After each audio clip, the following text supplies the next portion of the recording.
Now, the rest of the story. Well, we're going to do a quick cell phone video. Reason being is because Mom's got my GoPro in the 46 with her. So Dad's running this skid steer, Mom's running the 46. I'm of course in the 76 with my co-pilot. And I ran back home, dumped the baler off, and got the flatbed. So for those of you that don't have one of those doodads for adapting the 3-point to be able to pull a flatbed like this, you should definitely look into getting one of these. This one is homemade by a guy I went to school with. He was my friend growing up in high school. Very well made. I mean, super duper heavy. So seems how I haven't gotten around to buying another wagon yet. Mom rolling coal. See, it's not just us old farmers, right? I guess everybody likes to roll a little coal every once in a while. And I don't think you can really tell, but it is actually pretty steep over there. I mean, that growing up, I mean, that strip is doubled, so cut that strip in half and you have this lower piece here all the way across. And for a few years when I was really just getting started running tractor, they had me running the chopper because it was the safest place they could put me, so I wasn't unloading into the silo and around the power takeoffs, and they didn't want me getting hurt. So, you know, Dad and Grandpa making sure we weren't in dangerous situations, especially, you know, like if we're running the chopper, I mean, had it beat into our heads that if you ever have to get out, you always make sure that the power takeoff is shut off and you wait until everything is not moving before you get out. I mean, it's a good thing to tell a 10-year-old. But I always hated, as a kid, I say that and I go right into this, but as a kid, I always hated chopping on that lower strip because scared to death that, you know, roll a chopper box over on that hill. I mean, it really felt like it at times. And common logic says, oh, we'll fill the chopper box up on the upper side of the chopper box as you're going across. But the problem with that plan is then you come back across and all the weight is then on the lower side. So you always try to fill it right in the center. And ours, which I think most choppers, if not all choppers, have the spout on the end. And I always tried to tilt that down a little bit more so it was actually throwing it more towards the center on the bottom of the wagon. So you're trying to keep your center of gravity as low as possible. And today was a mech day just because that's about as clear as it got. It is currently 6:43. We only have about 50 bales out here. I don't know what Ryan had total because I had 30 ooh, so that isn't right. So there's only 20. So about 2 trips for me and Mom. 8, 16, 24, more than 2 trips. But I had 30 bales total for the day of decent wrap bales. I had 2 that were purposely unwrapped that are just gonna get dumped in with the cows. And then Ryan had, do you say 53? 23, no, yeah. But so 23 plus 23. That's about what we had out at Ryan's place, plus I think he said 11, and I don't know what he had over at his 11 acre. It doesn't really matter. So, but yeah, Dad and Ryan's hay is getting done. It's getting wrapped. We're gonna get them all hauled in, and I think we're just gonna do the 2x2, both skid steers, the JCB and the deer, and just push them through, because that way Ryan can run the wrapper and Dad and I can keep it running pretty steady, and then we can get out of here pretty quick. You're not going to see much from the wrapper on me. It's a coon product, which means you have to go to how farms work to see much about it. So Dad playing with the deer, he really seems to like it. Mom running in the 4640. She used to run the chopper and whatnot back before I was around. I guess she used to do a lot of the chopping too way back when, but she's able to run pretty much everything. I don't think we've ever had her in the 82. I mean, she would run it if I tell her how to run it. If we get into a situation where I need, somebody running it, and she's run this a couple times. She's harrowed with that drag chain harrow of our, that for us is that first. And 76 is pretty straightforward. The transmission needs some work. I don't think I've exactly, you know, been quiet about that topic, but I gotta send it in and get some work done on it, like that, jumping like it is.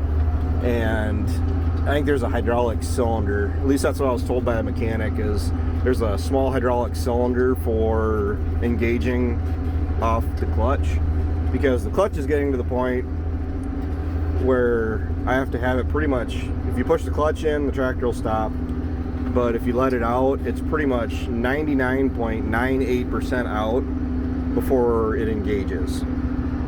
And that's what he was telling me. He figures that's what that is. So I'm gonna keep putting money into the 76. Really hasn't hit me too bad. It was $15,000 2 years ago now, and the transmission will probably be, depending on what they do to it, I'd say $8,000 is a pretty good starting point, and chances are by the time they get done doing this and that, it'll probably be close to 10. So I kind of got that in my mind. My lights, those things are kind of disappointing me. They're super bright. I like them a lot, but the problem is that they're burning out. The LEDs on this one, half of them are, no, I'm sorry, that one, over half of them are already burnt out. And that one right there had 2 that were flickering when I was using it earlier. So I don't know if it's going to be just a simple replacement thing, which means I got to cut the wires and solder them, which is not the end of the world, because I will be doing it differently than I did it last time.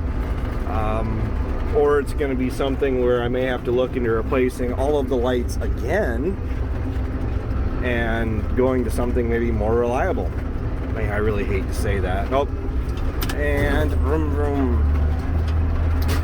Get you a shot of this real quick, and I'm probably going to end this video because it's kind of hard to focus on what I'm doing. Well, clutch, stop. That was an abrupt stop. But the deer throws these bales around like they're pretty much nothing. There goes Mom. Got a few bales out here. They're wet. About 30%, which perfect. Not the moisture, setting the bale on. As we look right down the center is where you want the bale.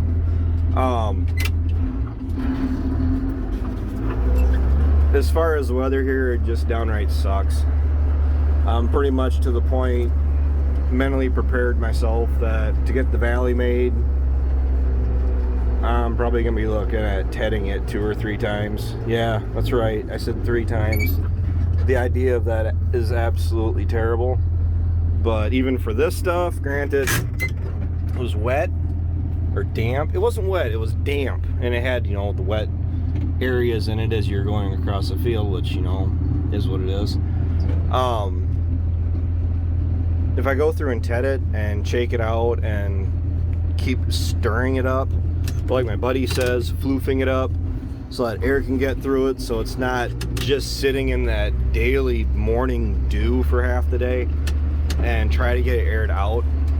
It's almost sounds like desperation, and maybe a bit of it is, of just trying to get the stuff dry. Try to get it made.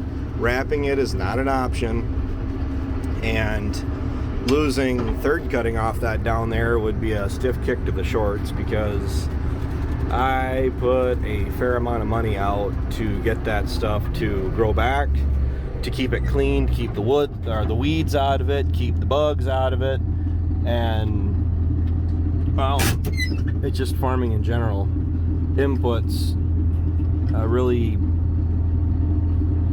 if you want to, it's pay to play. I mean, you got to pay the inputs to produce a crop. So you can constantly just take, but the problem is if you don't put anything back, eventually you're not going to have a crop to harvest in general.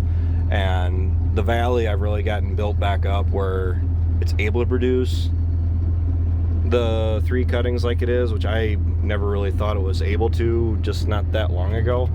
But weather is a part of it, but having the nutrients available down there is huge, and I've been doing a lot of that, putting the nutrients down. I mean, if I didn't know I would have the valley for so long, I mean, if it was only a 1 or 2 year thing, I would have said, you know, take, and take. But it's one of those things where it'll pay to actually take care of the place, you know. I do know some places that are only rented on a year-by-year basis. I know because I was offered one. That was probably 4 or 5 years ago, and that's exactly what it was the guy that owned it would only contract it or rent it for 1 year, and then he would put it up for rent again, and was always one of those, you know, money first people, where whoever pays the most for it gets it. Well, here's the problem with that. If I know, or any farmer knows, I'm only getting this for 1 year for certain, you really think that guy's gonna put down a whole lot of fertilizer up front and benefit the next guy that'll pay a few dollars more per acre for it? Well, eventually what happens is your place gets run down where no one's willing to pay to rent it. And that's kind of what it was feeling like to me when I was looking at the place. It really didn't look like anything outstanding, and I wasn't about to take my knees out from under myself just to say, hey, I'm running these few acres, which it wasn't a lot. It was, I think it was about 50 acres, and you only had it for 1 year. It's kind of hard to plan long term doing that. So, well, I guess we're going to be here for a couple hours yet. It goes by pretty quick if you have the people to throw at it, and Mom's able to help is big. Brittany and Relina, I guess, could have come and helped, but problem is Relina's sick, which means I'm not about to try to get Brittany to bring Relina out, because Brittany would have Relina with her, which is fine in the, you know, the 76. Brittany likes running this tractor. But Relina doesn't feel good, I don't feel good, Brittany doesn't feel good, Dad doesn't feel good, Mom doesn't feel good. So, I mean, we're all kind of, I don't know, maybe just, I guess we're all just feeling kind of out of it. I mean, it's not that what shall not be said, because tests have been taken and they've come back not positive. So I think it's late summer cold or something, I don't know. So, and we're making good progress. We can pull 16 bales off at a time. Now Ryan should be back able to unload the bales off Mom's trailer, and by the time Dad does this, which this will be 8, hopefully Mom is on her way back, because Ryan is able to cheat with the JCB, and that teleboom he can actually extend from one side of the trailer and unload everything from one side, because he can reach across and hit these and pull them back. That's a super advantage that the JCB has over the other 2 skid steers that we have. So the Deere actually wins on overall size, weight. I think its lifting capacity is a bit more than the JCB. The JCB has the reach, and yes, the Bobcat actually has the maneuverability. I mean, you got really close to dumping the Bobcat and just putting it towards that thing, but there's actually a few jobs that I would prefer running the Bobcat. I actually would rather run the Bobcat over the Deere. So the Deere, if I hit a couple of the places or a couple of the sheds that I go in the Bobcat with, I'm very likely to rip the whole shed down. So you gotta be careful with what you're doing there. And I think for like the 5th time I'm gonna end this video. So thanks for watching. Thanks for tuning in. Take care, take it easy, keep in touch. That's one more job that's done, and yet we still have over 100 acres of hay to make yet down at the valley. So until next time, take care, take it easy, keep in touch. I'll talk to you guys later.